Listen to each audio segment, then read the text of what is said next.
Welcome back to Coven. I'm Jenna, And I'm Reilly. and we Welcome. are discussing our Dream Coven roster, episode This 4. episode 4, back again. This is our first recording back after like holiday break, and Jenna also just moved, which is It's exciting. true. I'm back So now in we are not in the same Austin. place anymore. Yes, she's in Austin. So don't hit her Yeah, up if so you're this there. is gonna It's gonna be be this is scary. gonna be an interesting one because we've never recorded virtually Remotely, before. virtually, So yeah. But this is, I guess, how it's going to be for the foreseeable future because we are no longer in the same place. So, but it's okay. It's fine. it's fine. It'll be great still. It'll be great. Yeah. Should we start then with our magic moments?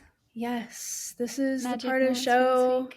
Yeah, the magical moments, not magical, magic moments where we share synchronicities, interesting things like cosmic things that have happened to us in the last, well, I guess we could say in the last like few weeks because it's been a few weeks since we've recorded. So Mm-hmm. this is just us Month. catching up, and yeah, what's a magic moment that's happened to you? Please share. So my magic moment is really just, I mean, moving back to Austin has been Mm-hmm. so strange. And just feeling like I don't know, in a very weird transitional time.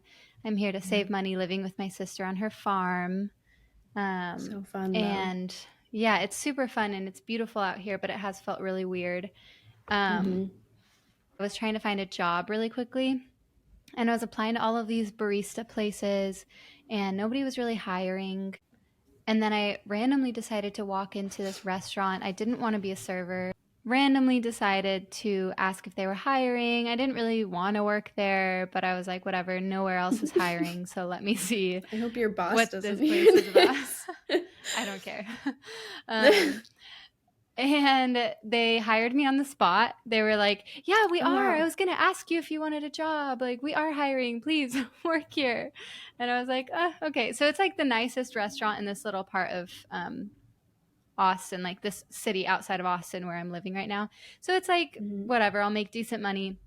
But I was definitely not excited to work there just because it's a restaurant. I hate serving, I've done it for Yeah. a long time. Um, but anyway, I went into it thinking, okay, I'm outside of Austin in Texas. Nobody here is going to be like me. This is going to be a serving job. It's going to suck, but I'm just going to make the money and then leave.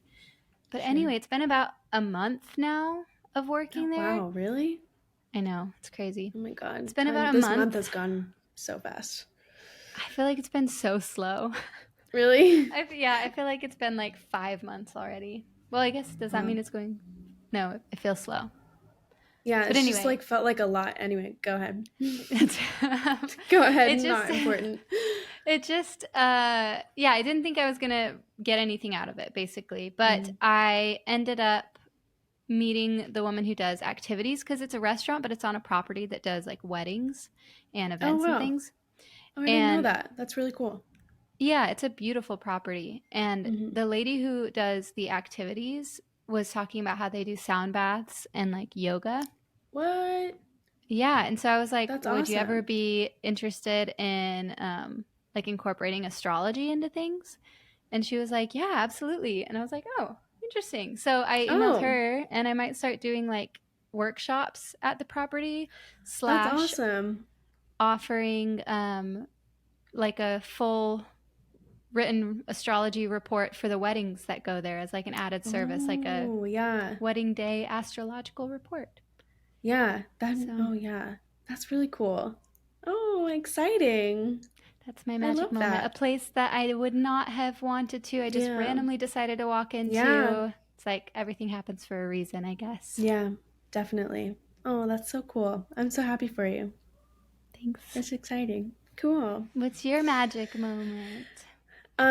Mine's not as exciting because I have not moved recently. No big life transitions. I did start, I guess, like semi started a new job this month or this week actually during a full moon week, this full moon in Leo that we just had. So it was a Yes. crazy first week and just so much like stupid, like just chaotic little things with communication, and it was, yeah, but that's not my magic moment. Hi Kudra. This is our co-host This is Kudra.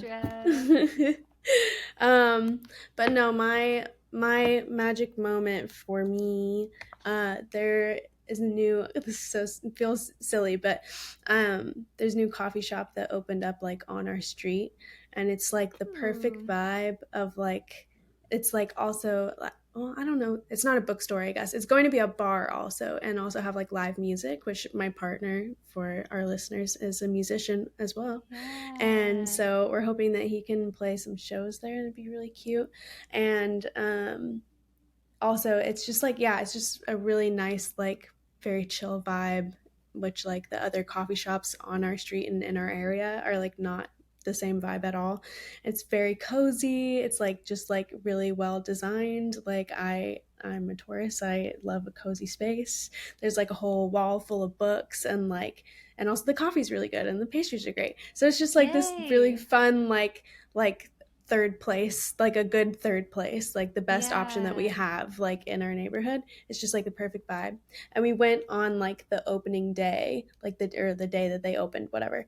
And there was like an older woman, like probably like maybe 70s, who just like almost every single person that came in, she was just like, she knew who they were, and she was just uh like not that she had like planned these meetups like at the coffee shops, and she just like ran into her friends and was just for hours like cycling through these people and just like catching up with them. And it was like, I was like, this is like why we moved to this neighborhood, like where we are in Brooklyn.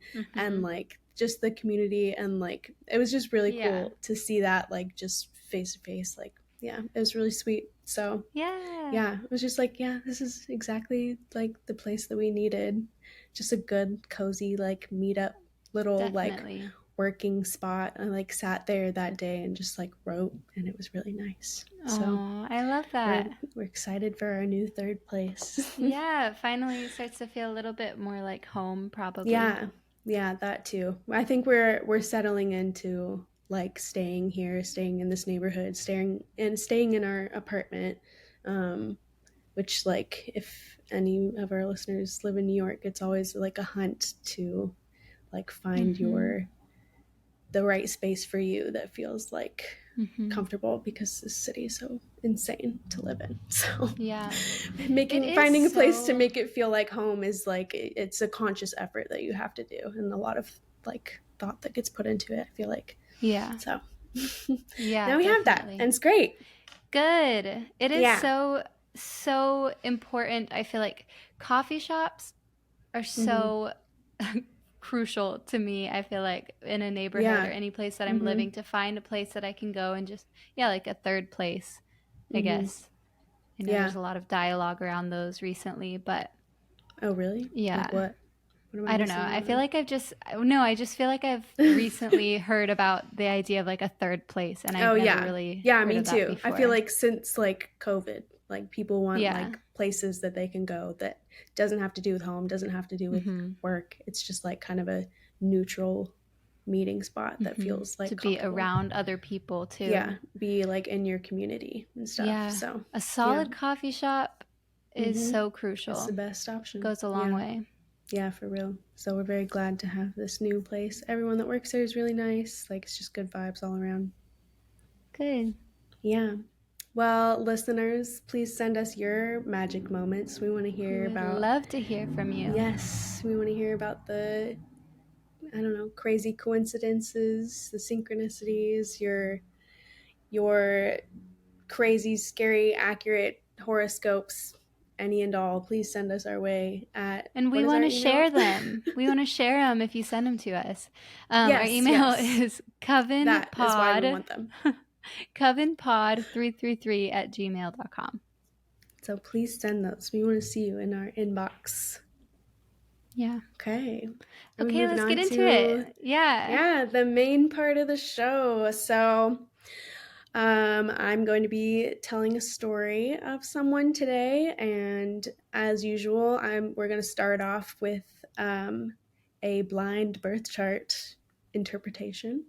So I have sent Jenna the birth chart of this person that I'm going to cover, and Jenna has no idea who I'm covering or anything about them, but she's going to tell me based off of the birth chart maybe what kind of person this person might be, what maybe their life was like. Yeah, so go ahead. I guess I can also read off like their placements for our listeners. Oh wait, I'm going to share the Yeah. screen. New Yeah. virtual hack unlocked, That so is, our listeners or watchers, viewers, that's weird. Our viewers can see with us, but yeah. That is yeah, something nice about the virtual recording is yeah, that we that's can true. That's true. So, show it. um, yeah, so here we go. This is our person here. If you want to Amazing. tell us your highlights that you view, and then also, well, I guess for people who aren't watching this, if you're not watching on YouTube and you're listening on your podcast platform of choice, just like, Virginia. what's the, Interesting. don't look at that. Okay, so 1931. don't Huh. look at that. Well, I don't Pretend know. you I didn't see thought that. I thought you were doing somebody, and I must be wrong because I don't think this is the person I thought you were doing. Who do you think I was doing? Should I say, or you can guess later, I guess. Or you could Yeah, I'll guess guess. now. I thought you were doing Sylvia Plath. No, I'm not doing Sylvia Plath. But also, I might mention this at the end because it kind of has to do with my little closing part, but I don't know that I want to cover her because I want to cover Oh. more like uh, lesser known people. Anyway, Okay, yeah. interesting. Okay, I thought So so. anyway, Okay, so I don't know who this is at so all. no, you really don't know. And I told you, I texted you earlier this week. I was like, you're gonna love this person that I'm Oh, covering. sick. Okay, Okay. So continue. anyway, for the people who are listening and cannot see this on our video version, this person has their sun in Aries, their moon in Aries. They are maybe a Virgo rising, but we don't have an exact birth chart, or we don't have an exact birth time, so that might not be accurate. And I don't know. I feel like maybe that's probably not accurate, just knowing what I know about this person. Um, but anyway, we're just going to go with it. Virgo rising. Mercury in Taurus, Venus in Pisces, which is the same as me, Mars in Leo, Jupiter in Cancer, Saturn in Capricorn, Uranus in Aries, Neptune in Virgo, Pluto in Cancer, North Node in Aries, Chiron in Taurus, and midheaven, midheaven, midhaven, Mm-hmm. mid Midheaven. midheaven, midheaven in Gemini. And we're gonna go back up here, Interesting. and you can tell me what you think. Also, shout out AstroCharts. Thanks, AstroCharts, for your free For charts. free charts. Amazing. Um, that's cool. So I'm assuming she Yeah. um has a lot of the same placements as my mom. Oh, really? Yeah, my mom is an Aries sun with an Aries North node and a Pisces Venus, Okay. and she's a Pisces rising, so opposite Virgo rising. Oh, yeah. Um, Interesting. so basing this just off of my mother, um, it would be somebody who is, I mean, the Aries sun is always going to be a lot of independence, especially the Aries moon too. Shout out Aries moon, Yeah. my sister moons. Shout out Aries Moon. Independent, individualistic, not Mm-hmm. super like not really needing anybody else's approval for anything, just kind of wanting to do their own thing. In the eighth house, though, that is going to add an element of kind of darkness there, a little bit of secrecy, a little bit of more introversion, rather than a lot of the time Aries can be very extroverted. Yeah, that's If they have, interesting. yeah, Note if they that in have your head. Interesting. interesting. If they have a lot of, yeah, their Aries placements in their eighth house, it's going to kind of water it down, quite literally. Yeah, Aries in the eighth house is just like it is a lot of intensity. Mm-hmm. A lot of intensity, a lot of like darkness, a lot of like hidden, like secret things about this person, maybe a little bit more introverted. Mm-hmm. But then that being said, their Mars, because Aries is ruled by Mars. So with all those Aries placements, you want to look at Mars too. Mm-hmm. And their Mars is in Leo. Mm-hmm. So it's still very expressive. So even though they're maybe very like hidden and introverted with their Mm-hmm. intensity, they also have a like passion and motivation to express themselves. Mm-hmm. So this feels like an artist chart, um, somebody who is connected with their inner child, keen on expression and external presentation because they don't have a lot on the lower half of their chart. So it's Yeah. like somebody whose energies are often directed externally or they are often like in the public a Mm-hmm. lot. Mm-hmm. Um, a Gemini midheaven, I mean, is usually Yeah. paired with people who are writers or social networkers in some way. Mm-hmm. The Pisces Venus, that's always just, I mean, Pisces Venus is beautiful. Obviously, you have a Pisces Venus, and my mommy Yes. has a Pisces Venus, and actually, like everybody in my family randomly has a Pisces Venus, except That's for so me. weird. It's super strange. Except for me. Except for me and my my ex had a Pisces Venus too. Oh yeah. Um, and I feel like Pisces Venus are just like, yeah, they're just like unconditionally loving a lot of the time. And it's a really beautiful placement to have because Venus is exalted in Pisces. Also, a very artistic placement. Yeah. Yeah. I Yeah. think this person is like a dreamer for sure. Like has that those kind of like Pisces qualities. What do you Mm-hmm. think about the North Node in Aries? Like what does that Oh, yeah. I was going to say with give that to you? because that's also something that my mother has the North Node Oh Aries, South wow. Node Libra. Uh-huh. Um, Oh yeah. and We've talked about that. that in her life has manifested in she always just wanted to be a housewife and like a Mm-hmm. mother. Mm-hmm. And she never wanted to like be the person in charge doing all the things. And time again, she was put in situations where she Right. had to become independent and she had to be the one in charge taking care of things. Yeah. Yeah, the lesson in her life has been to find her independence and understand how capable she is and how Yeah. powerful she is on her own and not needing somebody else to take care of her. Yeah. So, if that is similar with this person, I'm Mm-hmm. assuming it has some of those themes where maybe they didn't necessarily always want to be super powerful and independent and Yeah. individualistic, but Potentially. they always found themselves in situations Mm-hmm. that encouraged it. Yeah.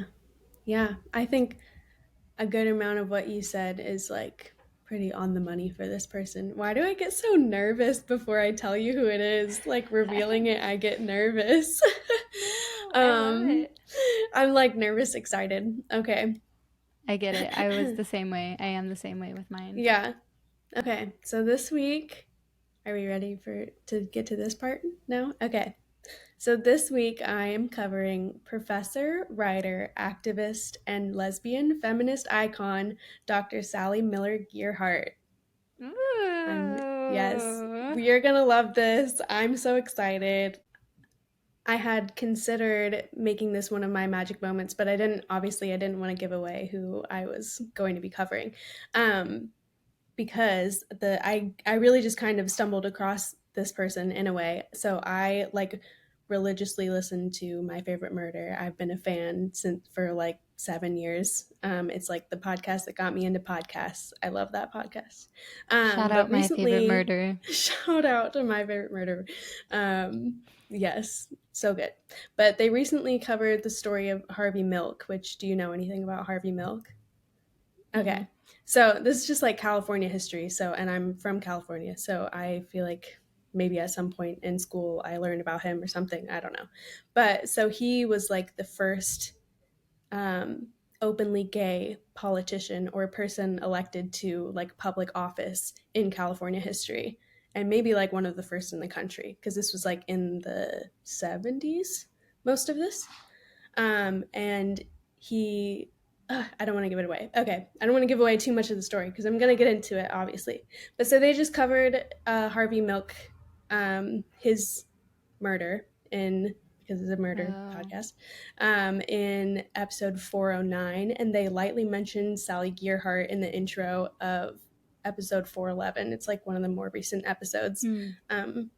And without giving too much away, she just stuck in my brain after listening to that. And I started looking into her story and I was like, this is like such the perfect person. And they literally mentioned, Yeah. like, they just said her name. It was in their like corrections corner where they like are like, oh, wait, we messed up this one piece of information. It wasn't this person that was like his debate Oh. partner. It was actually this person. And then they said something about like, she seemed really cool, whatever, like, look into her life if you're interested. And Huh. I just like, and I don't usually do that when I like listen, like if people say like, oh, look this person up for whatever, I don't know, but I was just like, something about that is like Yeah. sticking in my brain. So I started looking into her story, and I'm like, this is definitely someone that we should be inviting to our coven. So let's get into it. Oh, I'm excited to hear it.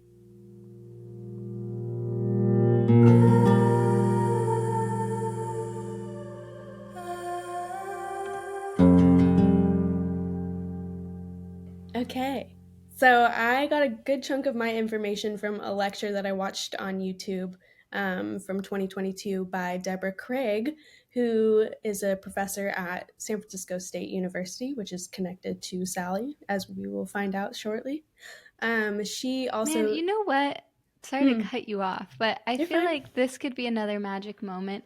Ever since I've been looking at moving to San Francisco, Hmm. the past 2 weeks, I have been learning about so many people who like started in San Francisco and like Yeah, dude. so many connections to San Francisco. Yeah, Anyway, yeah, side note, yeah. continue.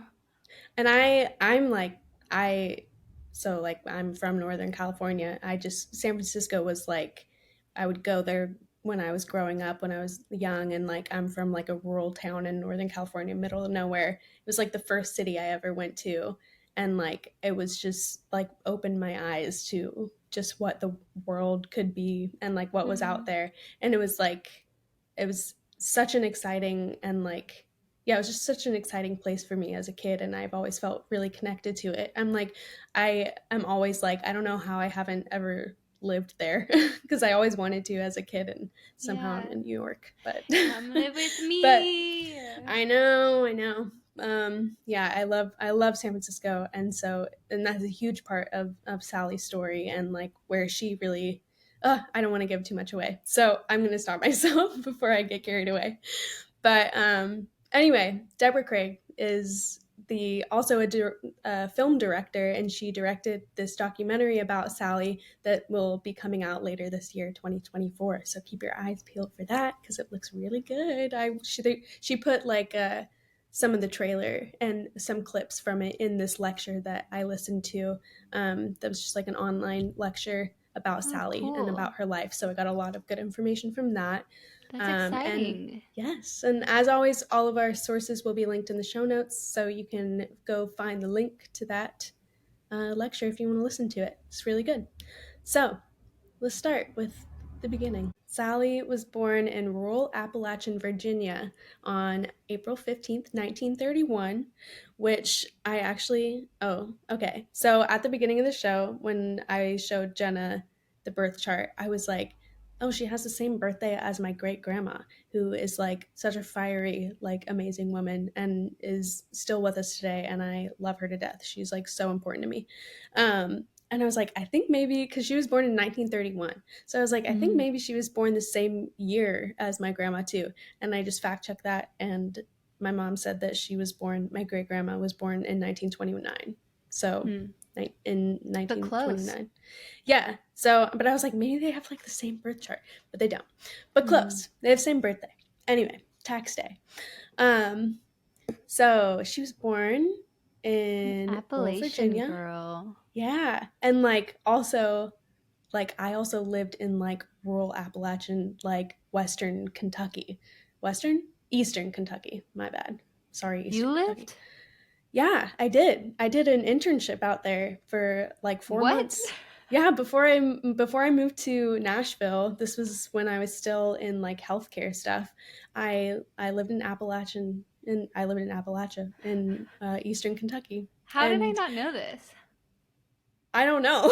I'm surprised What? that you didn't know that. But so then I'm looking into her, and she's like Appalachia and San Francisco, and then she moves. I don't. Okay, I'm giving out away too many things, but so whoops. So I yeah, just like everywhere that she's been, and then I'm getting way too ahead of myself. Anyway, I'm connected to almost every Yeah. single place that she's lived, and you also are connected to a lot of places that she's Oh, lived, and it's just so okay. interesting. Like when I love like when we like yeah when we start looking into these people and I'm like, oh my god, like I lived Yeah. there, or like I don't know, just the random little connections, and I'm like, Yeah. this is maybe why I felt connected to this Yeah. person, and before I Totally. even knew anything about them, and then I start looking into them, I'm like, oh my god, so cool. Just like Yeah, random things like that there's resonate. always so many connections that blow Yeah, my mind in looking these yeah, people up. yeah, and like it's weird because they're just like kind of random people But nothing's ever that we random. very You so know. anyway, sorry, I've gotten like one sentence into this. So that's where she was born. That's when she was born. And her parents, her dad was a dentist, her mom was a secretary, and they got divorced when she was young in a time when divorce was still uncommon and scandalous. And for Mm. whatever reason, after her parents got divorced, she moved in and lived with, for the majority of her childhood, with her maternal grandmother, who ran a boarding house for women out in Virginia. So, other than the fact that she was raised in this boarding house, her upbringing was pretty typical for a woman in like the rural South in the 30s and 40s. Like, she was raised Christian, she grew up in the church, and also like that knowledge that she had of the Bible and like being in that kind of culture and everything stuck with her throughout her life and aided her in these debates that she would get into, like when later in her like political and public life that we'll get into, against like these conservative people who would like twist the Bible and weaponize it and use it to further their own agendas, as people do. But There's more on that later. nothing more satisfying than when somebody knows the Bible really Hmm. well and is able to like combat um Yeah, just call people like out on their shit. yeah. Yeah. Yeah, when people don't expect them to know the Bible and they're like Yeah, quoting the Bible and exactly. then somebody can be Yeah. like, "Well, actually, it says this in It the Bible, actually says so this, sit and actually, down." this is what it means. Yeah, Yeah. exactly. So she's a queen for that. So, and like theology and religion always remained a big part of her life, and she later served on the Council on Religion and the Homosexual while she lived in San Francisco, which sought to connect gay rights which sought to connect gay rights activists with church leaders in the area to like help them understand gay rights issues better and bring them Mm. together to advocate, which is just like really just really fucking cool. Wait, I love this because she has so many placements similar to my mom's, and my Mhm. mom has low key been a huge Yeah. activist for LGBTQ things in Yeah. the Mormon Church. My mother's LDS, and Yeah. listeners, if you don't know, Wait, that's so and she's cool. amazing. And yeah, my brother is gay, and I'm obviously like queer, bisexual, whatever umbrella. Whatever. And Yeah. she has just been so open-minded and loving and accepting, and she's Yeah. Oh my always god. speaking out about these things, so that's a fun connection there too Yeah, with their that's so birth true. I charts. didn't even think about that with you saying that like she was so much like Oops. your mom, and that makes so much sense. I love that. Mm-hmm. Yeah. So just yeah, super cool. Spirituality always remained important to her even after she left the church. And apparently she loved to say, this is like a direct quote, "I'm looking forward to the death of the church so we can start practicing the gospel." Oh, Because that's a of just good one. all the twisted shit in Yeah. churches that wow, this is becoming a theme in the people that I bring to our coven, isn't it? Anyway, so she was raised in this environment in this boarding house with her maternal grandmother, so just a lot of like, just like close female energy around her all the time. She was surrounded by women, and according to her website, which has a lot of really good information too, some of this information even like firsthand from Sally herself, like when she was still alive and would write things on her website. Super cute. So anyway, living in this boarding house, being around women and her grandmother's friends all the time, it was instilled into her like the importance of essentially women supporting women. And the biography on her website says this upbringing taught her that women, quote, are the source of power, the heart of action, and the focal point of love, which I loved. So true. Yeah. So that was her early life, and this is her foundation for just the awesome haiku. This is yeah. I love that. Okay, so yeah. So yeah, this is her foundation for this like amazing life that she's going to lead later. So yeah. So under like her education, which is also a huge part of like the rest of her life. Also, like I said, she's a professor. She was a teacher. Anyway, yeah, she completed her undergrad education at Sweetbriar College, which is a small women's liberal arts college in Sweetbriar, Virginia. And I love a historical women's college. It's another little like connection. I almost went to one of those myself, and then I got roped into going to a private Christian university in Southern California, which is like the most not me thing ever. So after she got her bachelor's in drama and English, she went to Bowling Green State University in Kentucky for her master's in theater and public address, which I guess now we would call that like public speaking. Definitely something that came in handy in her future career.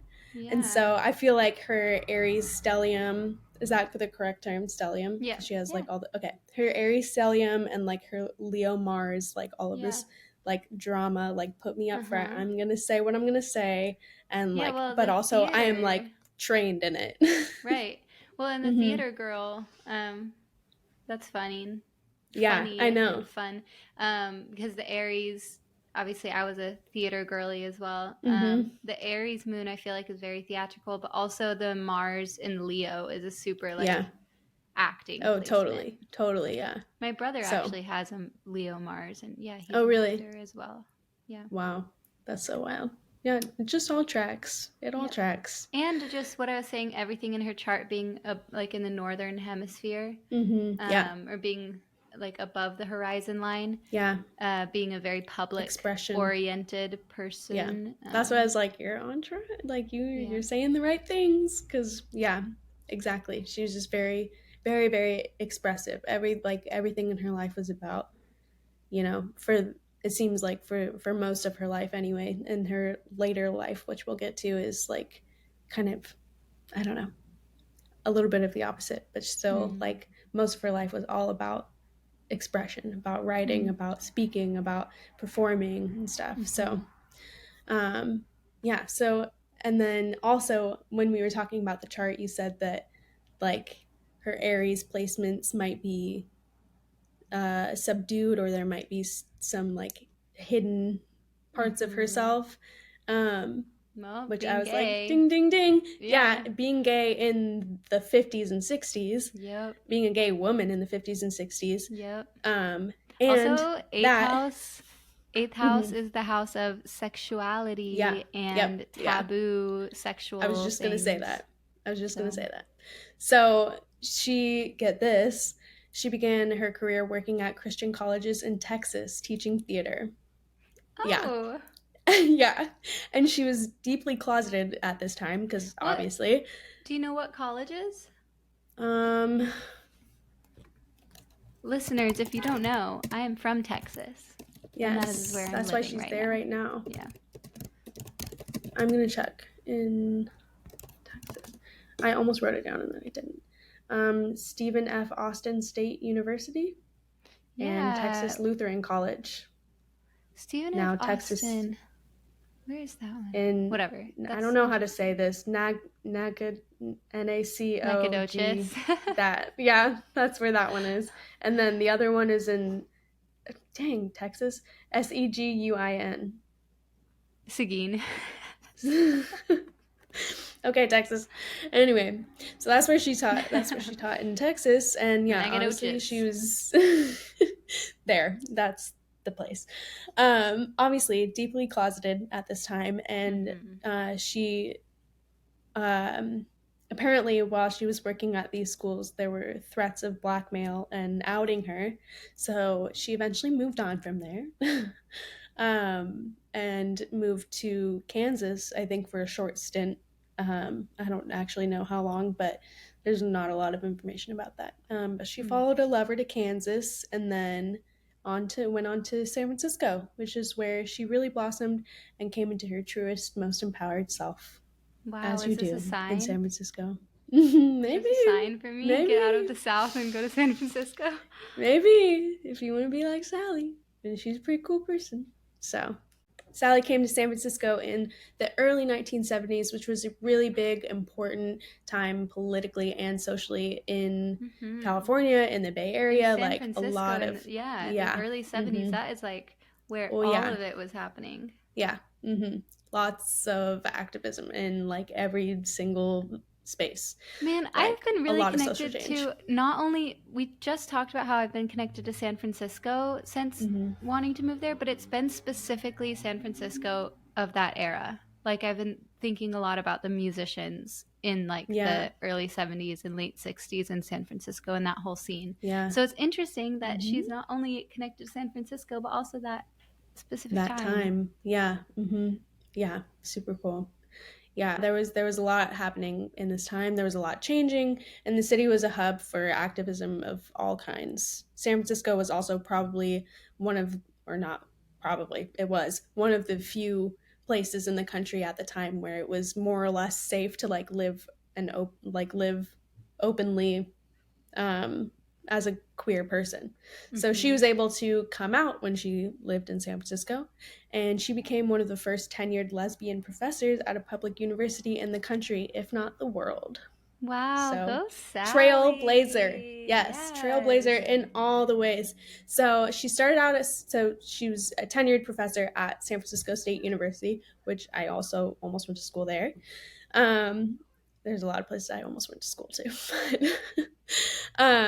So she started at SFSU teaching speech and eventually ended up creating the first interdisciplinary women's studies program in the country, along with other faculty, including Nancy McDermott and Jane Gurko. Jane and Sally were actually in a relationship at one point, and it seems like Sally regarded this relationship as like one of the most significant in her life. More on that later. Aww. So, yeah, first women's studies program in the country, which is now like it's turned into a whole department. Like it's a degree program. You can get your degree in women and gender studies. Hmm. That's what it's called now. Sally taught courses like patriarchal rhetoric and rhetoric of sexual liberation. So very, Interesting. I want very to take those cool. classes. I know, right? You probably still can. And another like really cool thing about professors like in San Francisco specifically, like in this like just center for activism and all this change, is that a lot of them were like practicing activists too, also very active in their communities alongside their full-time teaching jobs. So a lot on her plate. In addition to the council that she served on that I mentioned earlier, the Council on Religion and the Homosexual, I believe it was called, um, which yeah helped form relationships between clergy and gay rights activists. She also, along with Harvey Milk, who I mentioned also, is the first openly gay man elected to public office in California and was tragically murdered by a fellow politician. Listen to Hmm. that My Favorite Murder episode if you want to hear about that. But her and Harvey Milk fought against the Briggs Initiative, which was a proposition on the ballot in 1978 that would have banned homosexual people from working in schools in any capacity. So, Hmm. teaching, janitors, like everything. Yeah. Um, Both she and Harvey Milk actually were at one point closeted gay teachers, like in public schools. So, this was obviously like a cause to them that was very close to both of their hearts and really struck a personal chord with the two of them. Yeah. So they debated Briggs, this guy who brought up this proposition, I guess. I didn't look into him because I don't care.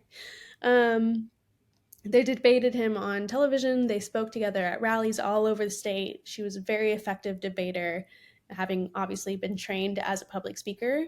And like I said, love to use the Bible in Hell the yeah, ways that she it was. actually was meant Mars to and be Leo, used. Aries moon. Exactly, Leo, Mars, Aries exactly. moon. I don't Yeah. want to She is cross her combating. bad side. She's combating, but then also I have something, well, yeah, she was combating, and but Also, also her with her Mercury. What was her in Mercury? Taurus.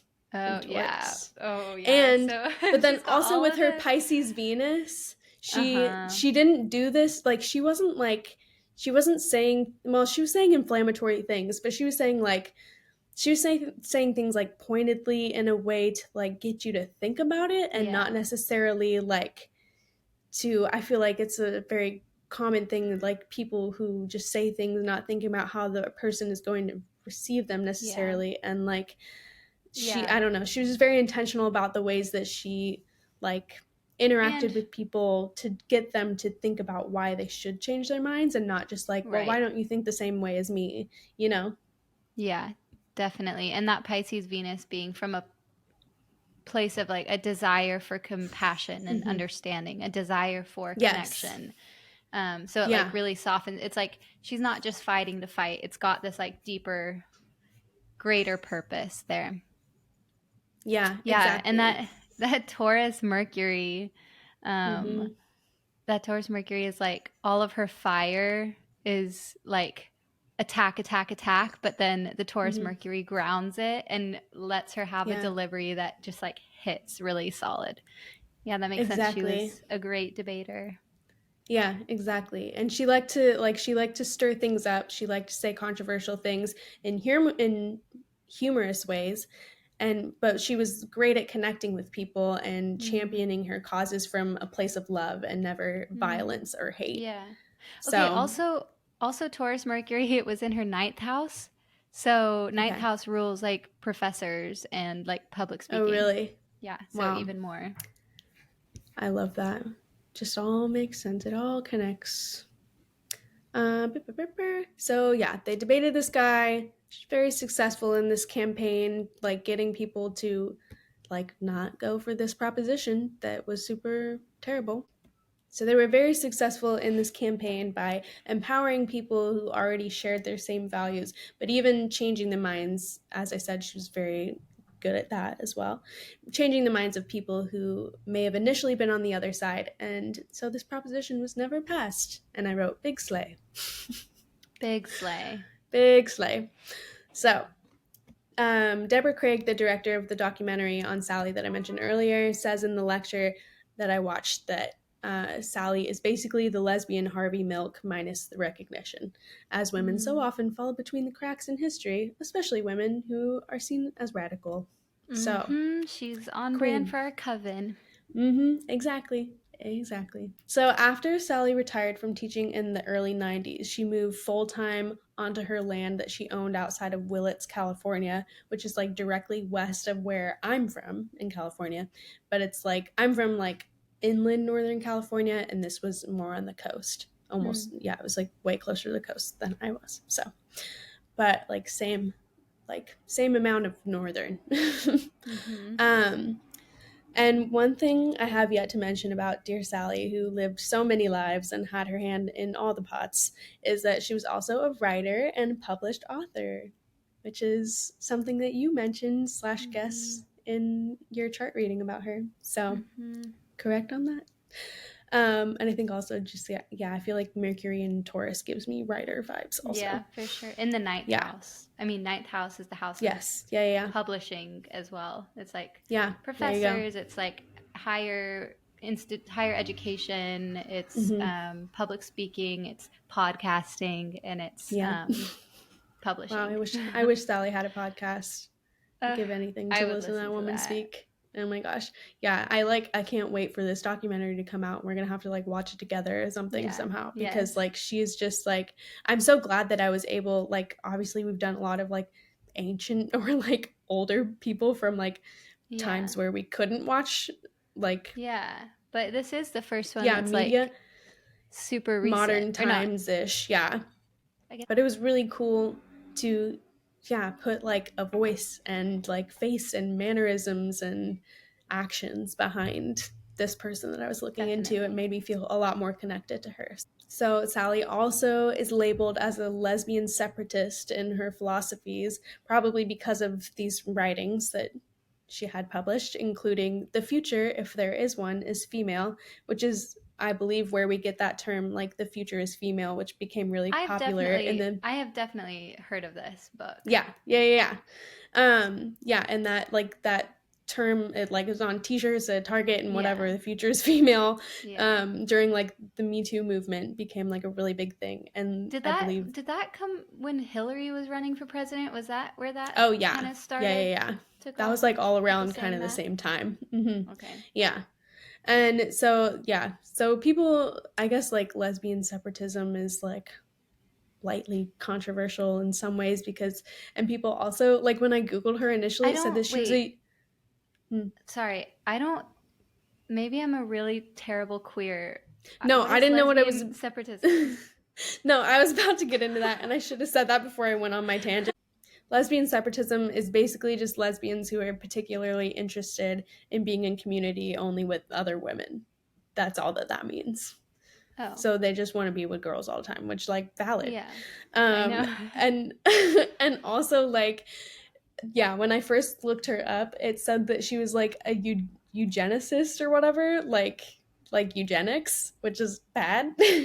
And it's because I think it's in "The future, if there is one, is female." In that writing, she says something about, like, and I think it was just kind of a quip. She said in an interview I watched in the documentary clips that I saw, like, she's like, "Oh, I've gotten so much, like, flack over the years for saying," but so she said in "The future, if there is one, is female," I believe, uh, that, like, she thinks that men should only be like 10% of the world's population. Oh my goodness. Yeah. So people, like, have labeled her a eugenicist. Is that the That's right word? funny. I Yeah, don't whatever. know. That, like, someone who believes in eugenics because of that. Yeah. Like, and she was like, "I didn't, like, actually mean it, but That's maybe really I also, funny. but maybe kind of I did mean it a I little mean, bit." probably in her ideal world. Yeah, and that's the though, like, with all of this, like, these philosophies that she wrote, these books that she wrote, like, she even said herself that she lived a life of many contradictions for more reasons than just this, but, like, she did often keep company with men. Like, one of her, Mhm. like, closest friends was Harvey Milk, and, like, had Mhm. male friends, whatever. Like, it wasn't like she was like a staunch radical lesbian, like, Right. only hung out with women, only interacted with women, and she wasn't like a man hating, Right. how people love to But like, label. Yeah. yeah, but I definitely understand the whole like I hope that the world is entirely run by women and like fuck Hmm. men, but then Yeah. also Yeah. not actually meaning that. Hmm. It's like fuck Because it's men. not realistic, Yeah, well, and obviously, it's but, also like like, not fuck all men, but it's like it's like fuck this archetype of the man that has yeah. been abusing power for Yeah. so many years. That's what we really mean when we say fuck men. It's Yeah. not fuck every individual man. Yeah. Ugh, not all men, not all Yeah, men. not Oh all. my god. Yeah, But but so yeah, I guess but then, yeah. I get her in that way. Yeah. Oh, same. Absolutely. But it, and that's the thing, is, like, she wrote these, like, political and social philosophies, but she also wrote a bunch of science fiction books that were about, like, all female utopias. Hmm. Like, I think that's really what it She was was about. It was like, "Oh, I'm so just dreaming of this gay. world." Exactly. Also that. But, like, she's just dreaming of this world with all women. And yeah, I'm like, wow, yeah, you're so right. It's just Yeah. so gay. She was Like, yeah, of course she's gonna only like women. Like, that's her whole thing. Oh my god, that's so funny. But yeah, I really want to read this one book that she has, like, literally, like, multiple science fiction books about Mm. the, yeah, all female utopias and whatever. One most notably called Wanderground. And yeah, it's this feminist utopia inhabited by women with psychic powers living on the land. And Mm. Yeah, and so in the 70s, so this was before she like moved here, ended up moving here like full time in the 90s. In the 70s, she banded together with a bunch of other women and they bought a plot of land in the forests of Mendocino County to live on and operate together, almost like a real version, like real life version of the Hill Women and the Wanderground. So she got her like own little piece of Huh. this like dreamland Yeah. that she wrote about. An article that I read by Ryan Cost, and it'll be linked below. I believe it was a San Francisco Chronicle that it was from, but I didn't write down where I got it from. So whoops. An article I read by Ryan Cost said that one woman who supposedly lived there described it as heaven, which I can totally see Mm. that. It sounds super Mm-hmm. slay. They built their own homes and they built fences like to keep animals out. They had a garden and they made like a spring for running water, like real true communal living. Yeah. And women's lands, so these were called like women's lands. This was like a thing like in the 60s and 70s where like women would just come together and live off the land and do things themselves. Like, we don't fucking need men. Like, let's, Interesting. yeah, I know. I don't But think it I've is like, ever heard of that before. I didn't know that was a I thing know. in the 70s in that It makes a time. lot of sense. It Like, and does. like that tracks. But Yeah, I'm yeah, not surprised, but I yeah, am surprised that I exactly. haven't heard more about it. I know. I feel like this is like one of those things that like probably especially in like queer history, along with like people like Sally have just kind of like gone like kind of drifted away and like Hmm. yeah, we don't know a whole lot. I mean, queer history in general is like difficult to come by like real sources and stuff and like because obviously it just wasn't safe space to record things like that. But I feel like this yeah, I didn't know anything about these like women's lands either. So women's lands like this that operated as a space only for women were somewhat popular throughout this era of second wave feminism, like I said, like the 60s and 70s, though they weren't without controversy considering like the immense privilege it required to even be able to purchase land, to afford the Hmm. supplies to be able to live communally like this, build your own lodgings, etc. And they tended to be most popular and obviously because of all of those factors like more accessible to white women, and they Yeah. were more kind of geared towards white women. I don't know if they were exclusionary like purposefully by the people Hmm. that lived on the lands, but obviously because of all of these factors it just was Yeah. Not easier as. for white women in like progressive parts of California, obviously, and like other places throughout the country, I'm sure too. But like, especially for this group of women, just easier for them to do this in this area, in this time and place. So it is lightly controversial, I would say, but I can see the merit in their intention in building this space for women. Right. So Deborah Craig, the director I've mentioned a couple times, asked in her lecture that I watched if Sally's mission and vision for queer people is still relevant. And she said something like, I don't know many queer people who would want to move out into the woods together and like live life out there.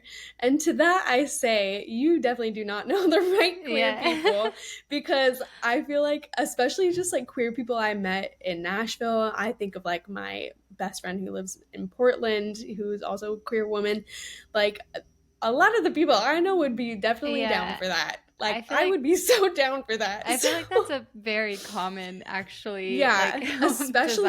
especially now, like, Like because the everyone's like, communal living and like raising mm-hmm, kids together, but all just yeah, with your group of friends and your community. yeah, and just with your people who are safe to you, and like, Yeah. also, no one can afford to buy a house by themselves Hmm. anymore, and like all of that. So maybe that's a regional thing. Maybe the city San Francisco gays are not into that, but I can tell you the southern The gays are Southern gays very are into that. certainly. Well, I know that's a dream of my brother's, and he's an LA Yeah. gay now, and I think Yeah, he and no. a bunch of his friends, I think he and a bunch of his friends definitely also want that. So, Yeah, and I could see also like Sally grew up in she grew up in a rural area. I grew up in a rural hmm. area. A lot of like my friends like in Nashville, people that I knew when I lived there and stuff, like grew up in, you know, not like super urban, like happen in cities and stuff. Mm-hmm. So it's Yeah, like that's true. also kind of like partly like what we know in a Right, is way. And home. it wouldn't be like so like insane to be like, Yeah. oh yeah, I'm gonna go like live in the forest with my friends and whatever. Here's the other Sounds one. hi Penny. I know I have the door shut, so my co-hosts are not joining me tonight, sadly. Just for the hint of drama to honor Miss Sally's Leo Mars as well. Why not? So things on the women's land were not always heaven. There was some trouble in paradise. Of course. Of course. I mean, you get that many women together. It doesn't even matter that they're all women. It's not like women are more Mm-hmm. prone to drama, but just like Mm-hmm. you get any group of people together doing Mm-hmm. everything together all the time, there's going to be issues. So, her ex Jane, who I mentioned earlier, that like helped. She was one of the people that helped start the women's studies program at San Francisco State University. So she was one of the people that lived on this women's land also, and she still lived on and helped her operate the women's land, but had become partners with someone else, a woman named Carol. And Sally herself had never wanted children, but Jane did, and Carol had two sons who Jane really loved. And Jane felt like there were maybe going to be issues with bringing Carol's sons to the land because it was a woman's land, a space for women. And there was a part of the clips that I saw from the documentary that was like an interview of Sally saying that like there was never a no boys allowed sentiment. And this is a direct quote from that interview. She says, "It actually doesn't mean no men or no boys. What it means is we want the land to continue to be owned and controlled by women." So Mm-hmm. that was the intention behind it. Yeah, a matriarchal society rather Mm-hmm. than no boys allowed. Exactly. Yeah, exactly. So, however, Carol's son has said that he was definitely initially not welcome there. He didn't feel Mm. that way. And it was difficult for him at times growing up on that land and spending time there because Sally may have truly believed at times that most men should be eradicated. So, we don't know if she was necessarily always super kind and welcoming, Yeah. but she I might mean, have believed that, yeah. that would be, I can imagine as a boy being Like a raised in a young place like boy. that, that Yeah. would be a difficult thing, especially if all of these women around you, a lot of them like are really Yeah. angry towards men. That's I don't gotta know that they be, necessarily were though. I don't know if they were angry. It was more about like the safe space for women, yeah. and you know, there's a But lot of just yeah. that time in that the second wave feminism, I feel, I mean, it makes Hmm. sense to be angry. Yeah. Oh I don't yeah, know. Yeah. totally. Maybe Hmm. they weren't. Maybe they weren't angry. Maybe that's just what Yeah. people. But I don't like know their if day-to-day I guess I conversations just have an at the idea. land. I just have an idea of Sally in my head, and she's. Hmm. I mean, I guess it's because she's an Aries moon and an Aries sun that I feel like Hmm. she would get really passionate about what she's Oh saying, yeah. Yeah, yeah, yeah. and For so it sure. does come off as anger. And like for me as an Aries moon, I know when I get passionate about something, people are always like, whoa, like chill, like why are you so upset? And I'm like, Hmm. no, it's just this is what I think. So Yeah. I could see it coming off as Just like like strong she, convictions, yeah. yeah, as like she hates men and Hmm. she is Yeah. angry at all men. And Yeah, and if you yeah, don't know her well enough to know that that's just like how yeah, she speaks especially or whatever, yeah. if you're a kid growing up around Hmm. that and you're a Yeah. boy and this woman Yeah, is for like, sure. I hate Yeah. men, even though she doesn't Yeah. say that. There I might can be imagine some that would be a feelings like bit that. difficult. Yeah, yeah. And so, with that intention that I mentioned earlier, wanting the land to continue to be owned and controlled by women, which is what she said she wanted for this space that she created, um, controversially, Jane wanted Carol's sons to be her inheritors when she passed, and Jane owned a house on this land. So that would Mm. leave them a part of the land that she owned with Sally and other people. And when Jane did sadly pass in 2010, Carol's sons fought to claim the land that they had inherited. And it seemed like, from what I gathered from the information I got in that lecture, it seems like Sally was very unwavering in her principles for what the land was intended for. Mm. In part of the in part of the documentary trailer I saw, now one of Carol's sons says that he wished he had not tried to fight for his stake of the land Hmm. that he was supposed to inherit. So maybe he's like, his eyes were opened a bit to like, okay, I see like what the intention was behind, Mm-hmm. like why they wanted that, and it wasn't for him to take, kind of thing. Yeah.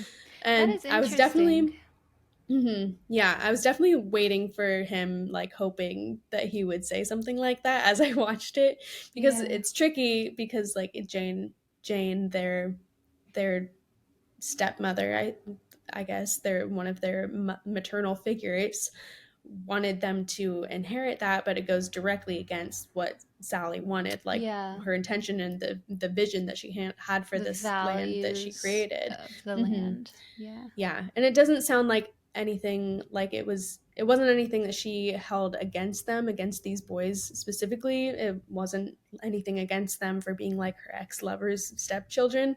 I think Right. she was just a woman of very strong conviction, and this was a sacred project for her, something that she had been dreaming of and preserving for decades, because like of all the things that she wrote and everything, like this Yeah. is just her dream in a lot of ways. Yeah. So, as the years passed, Sally ended up being the last one living on the land. She might have been a bit more accustomed to the demands of this kind of lifestyle. As I mentioned earlier, she had like her rural upbringing and might have been a little more like equipped and a little more confident in her skills as she aged to keep doing what she needed to do to, yeah, to keep up with this. So after her like bright, shining, outspoken, and groundbreaking career, where she was just a trailblazer in so many ways, she just kind of like disappeared quietly into the woods. Mm. Um, so we're really lucky to know so much about her, because she did kind of fade in this time where media was becoming digitized and like more accessible and everything. Um, Thanks to this documentary director, Deborah Craig, who I've mentioned a few times, like we're really lucky to have all this information about her, have like firsthand accounts of the work that she did and the things that she believed.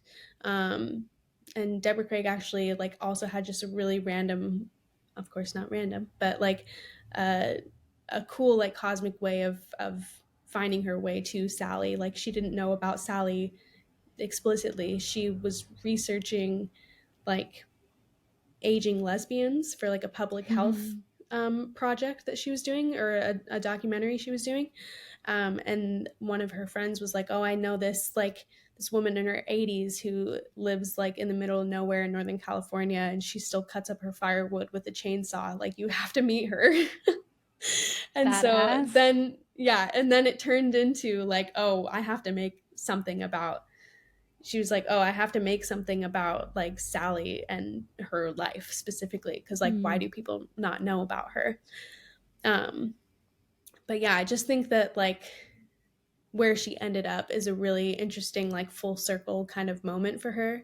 Like she Mm-hmm. ended up in her later life back in a community of women in a small town in a rural area, like not unlike Yeah. the women's boarding house that she grew up in. Mm-hmm. So she had this whole like insane transformational, like beautiful and like very expressive career, just like Mm. in the limelight a little bit, doing all this like stuff that had never been done before.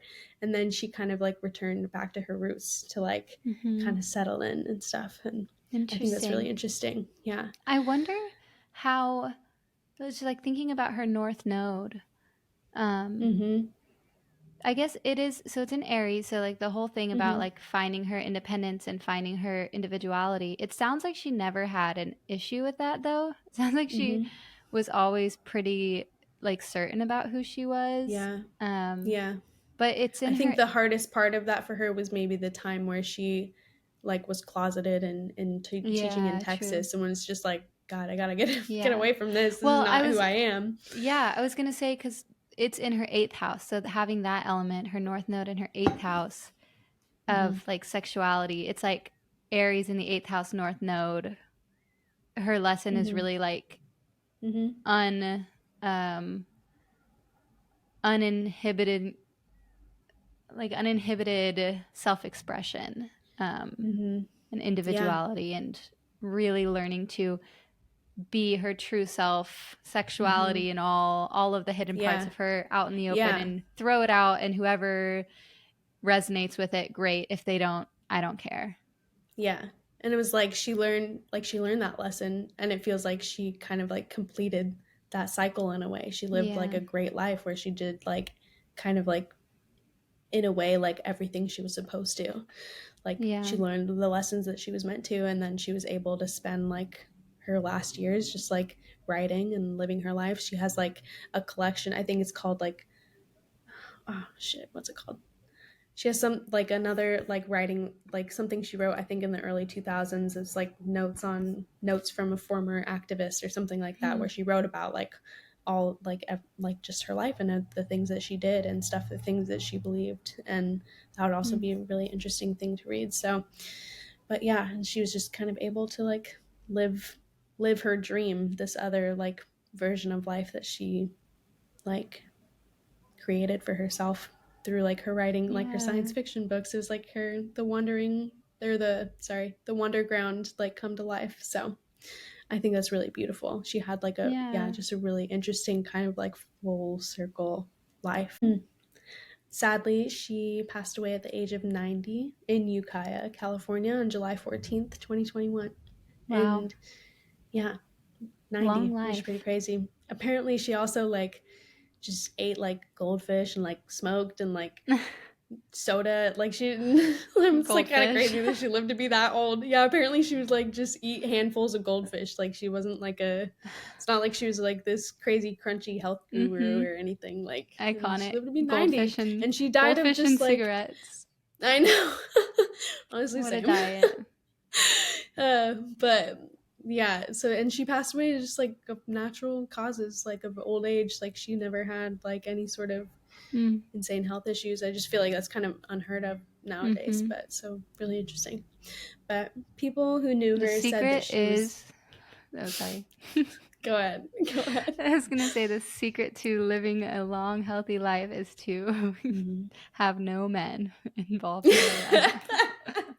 Yeah, yeah. I was like, this could go a lot of different Mm. ways. Is to be gay and say Mm. what you feel. Mm. But people who knew her said she was fiery. She had a great sense of humor. She's described as being very charismatic. You just get wrapped up in her words. She was a visionary. She was someone who changed history as a major spokesperson for the gay community. Um, yeah, and there's a lovely quote written by her on her website in her biography that she wrote that I want to read. More and more frequently, I bless the people that others have called me enemy or unacceptable or crazy, for it is the presence of such people in my life that has whetted my hunger for diversity and led me to the knowledge that, in the end, as in the beginning, love is the universal truth lying at the heart of all creation. Mm. Yeah, So it's true. so Also, sweet. I just feel like every person that we've done so far, that is like their core philosophy, that love is Yeah, the universal truth of all creation. yeah, yeah, And I that's love like, I that. feel like our core philosophy too. So that makes sense that these are the Yeah, people who we're finding. yeah, that we feel drawn to. It's really cool. Yeah. It's just so heartwarming. It really Yeah. is. Welcome, Yeah. And Sally, into our coven. yes, yeah. So, one of the main reasons that we started this podcast was to highlight people that may be largely overlooked and unknown to the general population. And we wanted to use this platform to tell the stories of people who may have been left in the shadows a little bit or only have a bit of a cult following, you could say. And this podcast itself may only ever have a cult following too, but even just telling the story of someone who could inspire or encourage or just feel familiar and relevant how they do to us, to one person who didn't know them before, like that's where our heart really is with this. Mm-hmm. And I think Sally is a great representation of that. I had no idea who she Absolutely.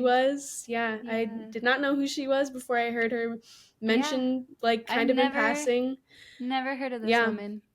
yeah, and I just think she would love to know that her life and work are respected by a couple of queer witches who just Yeah. want to spread the word about the cool shit that she did and all the things that she did to like set off ripple effects in the universe. Like all of the things that she did have had a lasting impact on so many different things, like Yeah. truly. And Yeah. that is I mean, why, just the women in gender studies program yeah, alone, that's yeah. huge. That is That's a been a normal, massive. like, that's a normal major now. Yeah, it Like, that is. exists at most colleges, like Yeah. liberal arts like, it's just like, it's not even something that I would, Yeah. yeah, think And of. I'm like, yeah, such an important field of study too that's still yeah, growing so much. yeah, totally. So that is why I've invited Dr. Sally Miller Gearhart to join our coven. Oh, I Thanks, love that. Sally. Thank you, Welcome. Sally. Welcome. Okay, so Yeah. what does our coven look like now? Our coven meeting Mm-hmm. room. We Yes, we have have. we have Hypatia, who is Yes. she's telling us about the latest discoveries she's had with the stars, or maybe like giving us her latest idea philosophically, while maybe Hildegard plays us a song this time. Yeah. And she shows us her latest like piece of art that she's done. Mm-hmm. Then we have Isadora. I feel like we just have to start off the coven meetings with like a movement session with Yeah. Isadora Mm-hmm. Duncan. Yeah. And then what do we have Sally doing? Is Sally she gonna give us a lecture? Sally's gonna preach. Sally is She's gonna gonna give us a preach at the lecture. coven meeting. She's gonna She really provide is. cigarettes and goldfish. Sally provides Yeah. refreshments and the Yeah. vibe. She provides a Yeah, vibe. absolutely. She's probably in a heated discussion, in a Mhm. lovingly heated discussion with Hypatia in the corner currently. Yeah, for Yeah. sure. Or Yeah. like, They are talking about shit, but they're not heated towards each other. I think they're just yeah, heated in general. they're mad because they were both professors. So they're Mm-hmm. mad at the male dominated industry of Oh, yeah. academia. Absolutely. Yeah, Yeah. they're talking about their hatred of men and how men are so weird. Like the whole tampon Yeah. throwing. Honestly, Hypatia's telling Sally about the tampon throwing maybe situation. Hypatia, maybe Hypatia and Sally would fall in love. Yeah, probably. I They're could too see it. similar, though. Yeah. We'd need to look at their charts. You need to Yeah. compare charts. Wow. They are pretty similar. Yeah. Mm-hmm. Okay, well, I love it. I love Sally. I'm so excited to watch her Wow. documentary. Oh my god, me too. I cannot wait. But in the meantime, you can watch the lecture and get some clips of it if you're interested. It'll be in our show notes. Yes. And yeah, that's it for this week of Coven. Thank you for joining us on this Thank journey. you. Don't forget to email us, Yes. covenpod333 at gmail.com We with will read your magic questions, moments. concerns, magic moments. Yes. Follow us on Suggestions. TikTok and Instagram Yes. at coven.pod. Yeah. Thanks for being here. Should I give a hint about mine? Oh, yes. Give me your hint for next week. I said that before thinking of it. I was like, dang, Siri, I wasn't prepared. I wouldn't have. I do have my person. Mm-hmm. I'm gonna say